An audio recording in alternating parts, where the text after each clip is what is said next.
Assalamualaikum warahmatullahi wabarakatuh. Swastiastu, namo buddhaya, salam rahayu.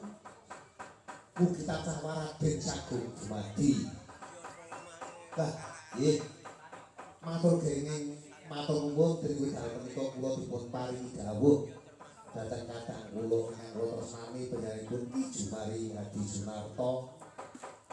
Kula ingkang kadhawan supados melajengaken utawi nyuwuhi wonten ing siang menika. Leresipun kula menika nggih sampun asring suwan mriki para menika nggih sampun mriki ngawaten pagelaran inggih purwa kula derek amung kula menika kamu dadi wiyaga dadi kula menika sampun-sampun nggih. Amung derekaken sinten ingkang asta wonten ing ngajeng gebok lajeng sakmenika kula dipun dawuhi dumateng kadang kula wontenipun dinamik sedika. Awit kula menika nggih rumaosi Petruk sampun tuwa dadi niku kadhewasan kula yen namung kados ngaten menika wontenipun gojek kaliyan kanca-kanca. Derek mangan bagya wonten ing wekdal siang menika saha para dalu sampun dipun wontenaken pagelaran inggih purwa sedalu natas ugi kalajengaken ing siang menika kula ingkang supados nyuwuhi dumateng kadang kula. Boten wonten sanes kula tansah nderek ndedonga kunjuk dumateng kaki Danyang Nyai Danyang ingkang semana bumi wonten ing Tegal Melik mriki ingkang wekdal mau dalu ngantos sak menika wonten pagelaran inggih purwa menika kunjukipun mreti dusun. Kula nderek ndedonga saha suwan dhateng ingkang berbuka yasa wonten ing dusun Tegal Melik mriki. Mugi sabangunipun ngawontenaken pahargyan merti dusun sedaya sanak kadang kula mriki tansah pinaring ana bagas waras bagya mulya tansah pinaring rejeki ingkang lumintu kados irining tirta boten wonten kendhatipun pinaringan panjang yuswa ingkang sami makarya menapa kemawon. Mugi ingkang bubuka yasa wonten dusun Tegal mriki tansah ijabahi tansah berkahi tansah paring pangestu dhateng sedaya putra wayah Allahumma amin. Lan ugi kula sowan dumateng para kadang seniman saha seniwati nggih boten menapa-menapa dalem menika siang menika kula ingkang kadang supados nggih dipun umami marang loro-loro nggih sira. Asenyatanipun nggih senajan to menika kok ibarate umpama nggih umpama niku sing loro do terusan mboten apa-apa tetep kok nek mayang tetep mayang ora sing apa-apa. Saestu menika wonten kalih ingkang boten tegel menika tasih ngrencangi nggih matur sembah nuwun. Namun saderengipun kula atur tetembangan awit menika sipun wonten ing utawi wonten ing Panci Pathet Sanga tetembangan menika werna-werna kepenake menika wonten ing Pathet Sanga lho sakderengipun kula badhe nderek nepangaken awit sampun dereng nate tepang dhateng barang goreng ingkang kalih menika monggo kula aturi ngasta mik kula aturi pitepangan asma sinten lengkapi dalem wonten budi saking pojok mriku kidul nggih oh nggih nggih siang waduh nggih Tidak? Tidak konten putih Pak? Saking Progo Progo apa Progo? Oh, Progo ketangan saking Progo terus kok progres kok kali gede Pak iya Pak Sri Sumarah Pak sampun viral sangat wonten ing HP menika sahabat kula blog menika wonten asmanipun Mbak Sri Sumarah. Nggih, matur nuwun sanget. Masih menika ingkang cakep mriki cakep. Blek Batu Nasomik. Asma sinten lengkapi alam wonten budi. Yes, bersonten. Oke.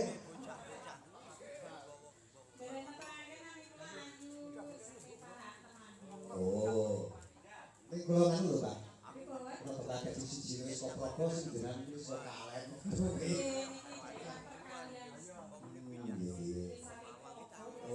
Wah, mulai jam kita bersih-bersih ora luwus-luwus.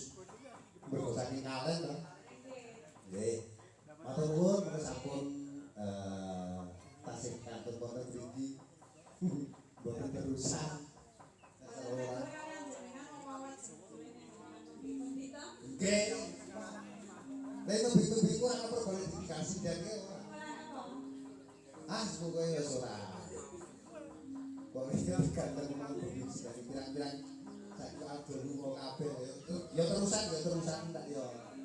Nggih, matur nuwun Pak Ayu.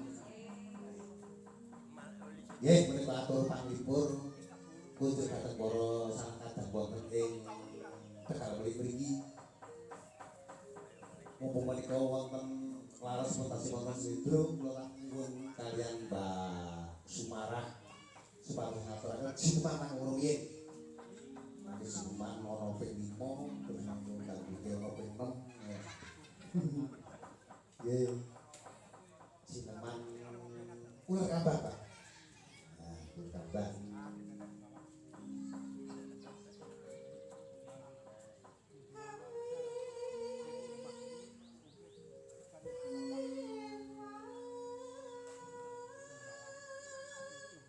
Dewa Kali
Apa Pak?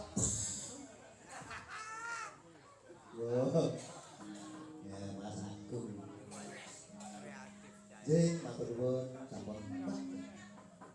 Bayangan kene kuli ngetok sideman semoga tambah sone kepenak larasane gamplang kepenak kanca pengarawit ki tetek si tetek ki mudhun kabeh wah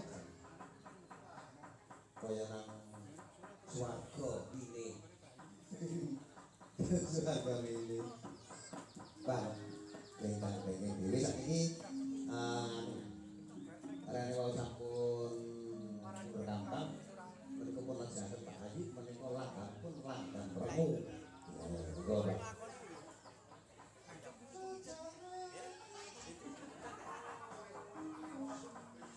Pripun alasane kelawan mudhun oh nggih pun pas ngoten niku nggih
Petruk dong metu jujur terus nembak biyen karo Ibu Waranggono karo kanca-kanca penari ya terus ayo karang banyak aku karo kowe iki mungsuh menyang budaya ora beda kaya kepundhen sak sedulur Tegal kene Kang Gareng. Saben taun mesti nganakake yaiku jum syukur marang bumi kang padha dilenggahi, bumi kang padha digarap supaya metu wetune kanggo nyukupi kabutuhan keluarga Kang Pas ngono. Pasen kaya ngono kuwi baku.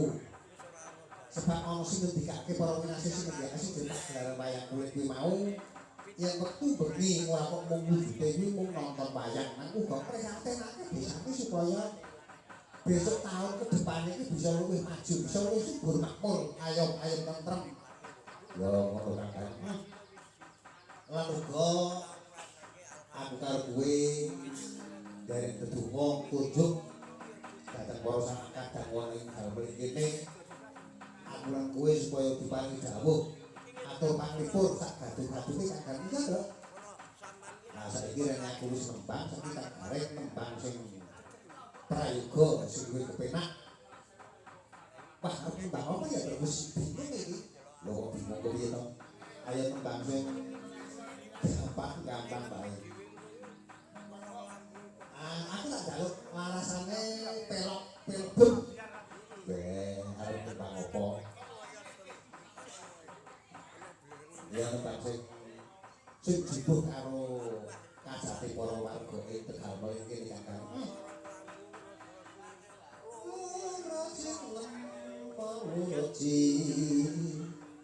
Ngono ta terus. Ayo yo tatah karo iki mengko tak diparingan kok tembangan sing angel-angel kowe iku.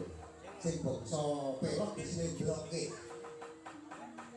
Yo aja ngono kuwi to, aja kait karo ora kok jenenge kait ya ora.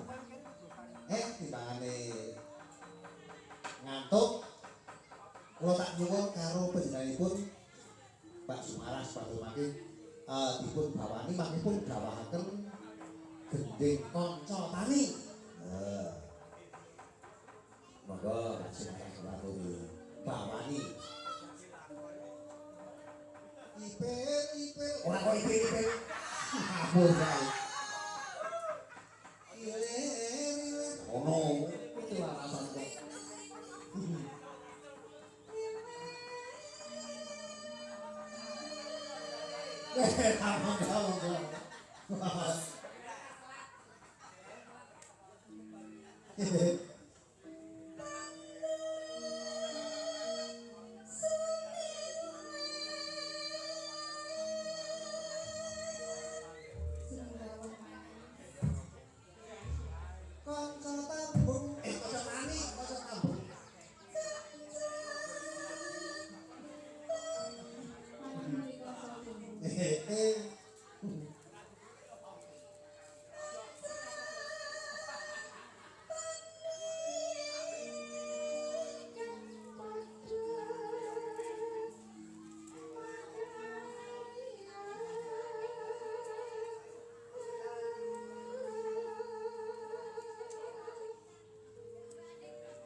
Kula tak kepake beda kok, Pak.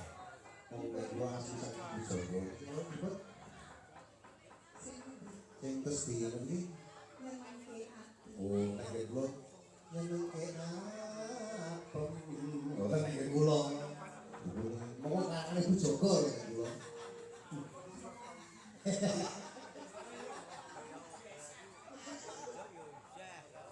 Nyenengke apem. Ngono nek aku.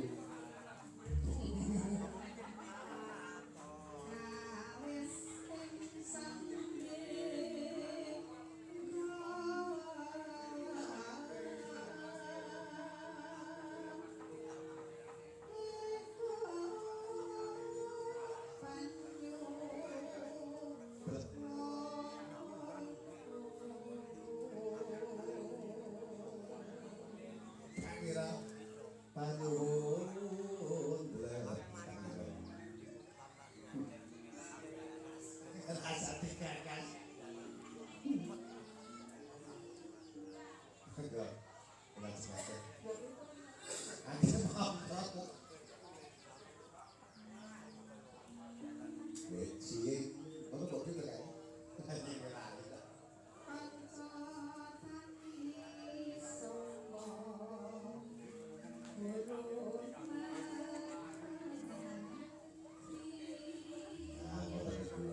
iku jenis gecengkok ngoten niku. Jajal ngoten bakal dhisik berarti ora gecengkok ora kewarasan lakon.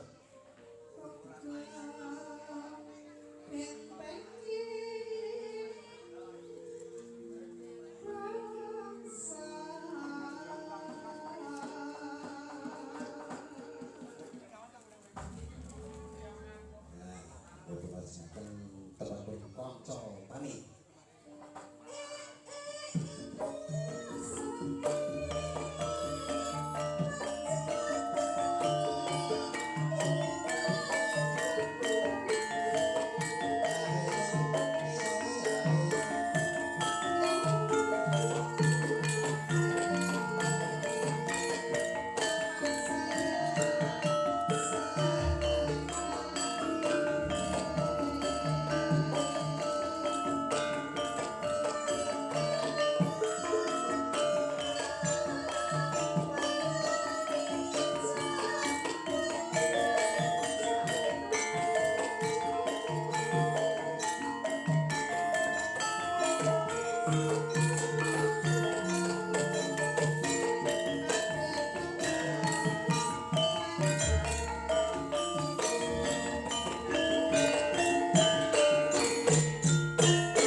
Mas Lontang wis sak incit. Dadi ra gelem munggah berarti wis aku raweh mampir kono. Ngono. Oh. Apa maksudnya? Ya. Wis sak incit. Dadi ra gelem munggah. Awan iki oh banyak jarak panaku nganu ora itu mampir kono mengko nek mulih. Ngono ta? Nggih, monggo Mas kula aturi yang Mas, lenggah. Nggih niku Mas. Kok kaya ora wangun aku. Yo ora kok.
Bawa mimpi ora sing bawane nglemperen ngono ya nggih. Niki pun kegathok. Ya ngono gathuk kok ya. Iki mau dikembarane ngono ketan. Asundro apa ora? Ning aku ora sedo ora. Mun nek wis sedo sama nek dalem pelok barang ngono nganti betah ngono hari iki. Monggo. Nggih. Mas yo gak ulang sing enom. Semene to. Sing enom ki nak kon bawa sing dicek tanggone lho. Kok iso? Kula wong apal. Bojone mesti dipateni.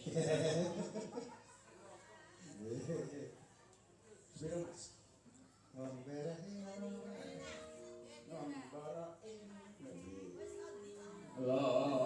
Lomboro awan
Oh, ora sembarangan lho, Mas. Niki yoga-yoga niku ora sembarangan tenan kok. Ana sing Baginda Raja, Baginda. Enggak ngakoni lho aku. Saiki pokoke aku ki nek iso tak tata sak kuwate kadewasanku supaya nek iso ditiru marang sedulur-sedulurku. Nggih. Nah, niku cara kula ning kabeh wau niku ming anu lakune jaman maju-majone aja kok ajur. Nggih. Ingkang kula ugemi sithik ngilmu kagunganipun Mas Bagio Semarang. Nggih. Ya, nggih. Wonten pituturipun, wonten hiburanipun. Lan kula pengarawit menika ugi wonten Baginda Raja, lajeng wonten Perdana Menteri saking luar negeri. Sinten? Amir Mahmud. Nah, niku ampun dinganu Pak ampun dipun ucap amargi lho ganteng niku ora iso meteng-meteng. Tenang kok kula nggak kota-kota niku pun do lumpuk wonten niku wis mulai dah. Lumpuk lek nipis ya. Ora kok. Masih ora iso meteng-meteng sapa? Amir Mahmud iso. Oh, kayak gini ora meteng-meteng lak mbek bojone nek ileh lho ampun. Aku melu. Padha dene Bagio. Mriko kula nyuwun langgamipun semanten dipun Adi Wedok ya iso, Mbak ya iso, tenan ayu. Nggih. Wong kula Kanjeng Ratu Marasu sampun Marasu Sumarah. Oh. Kok Marasu Sumarah? Heeh. Karena Sumita ya kita su ngono ya akeh su kok. Kaya ngono. Agar sune iki aja pindho ra apa-apa, Mas. Nggih. Ora kok tambahi angel. Sune kok aja pindho ra apa-apa. PKE mboten napa-napa Mas. Pripun? Susu niku mboten saru sebentar kula mikir. Ya yo saru kok. Mboten. Aja dipangan mentah kok wani gelar kudu wani gulung. Nggih, betul. Susu Nggih. susah seneng perlu syukur kabeh mau kodrate Gusti Allah. Oh. Weh. Mas Baginda, kita nek kletik menika. Mlete iki ora tau dijak kok. Mulane nek mlete ngantek bathuke meling-meling.